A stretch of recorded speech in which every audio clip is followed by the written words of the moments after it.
Direwangi anaknya, Ramanudin warga Jalan Abi Kusno, Kelurahan Kemang Agung, mendatangi ruang SPKT Polrestabes Palembang guna ngadu ke lanang inisial MA. Juru pengaduannya pelapor jelas ke sama penyidik, kalau waktu itu anaknya 3 hari dak balik ke rumah. Di mana pas dilakukan pencarian rupanya korban sudem sama lanang lain di jero kosan yang di Jalan Mataram, Kertapati. Menurut keterangan pelapor, dengan kejadian ini anaknya sudem trauma karena pelaku sudah mengancam bakal gebui anaknya kalau balik ke rumah. Ya kan di pagi tadi kan siang inilah dapat laporan dari kawan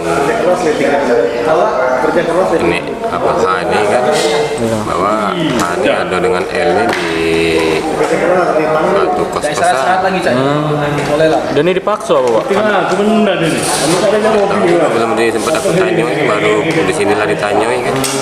Dia pengakuan dia iya. Kejadiannya berapa lama Pak? Kurang tahu, kalau hilangnya dari Minggu siang, dapatnya Rabu siang. Laporan pelapor ini sudah diterima oleh SPKT Polrestabes Palembang, selanjutnya bakal ditindaklanjuti oleh Satreskrim Polrestabes Palembang. Irawan PAL TV.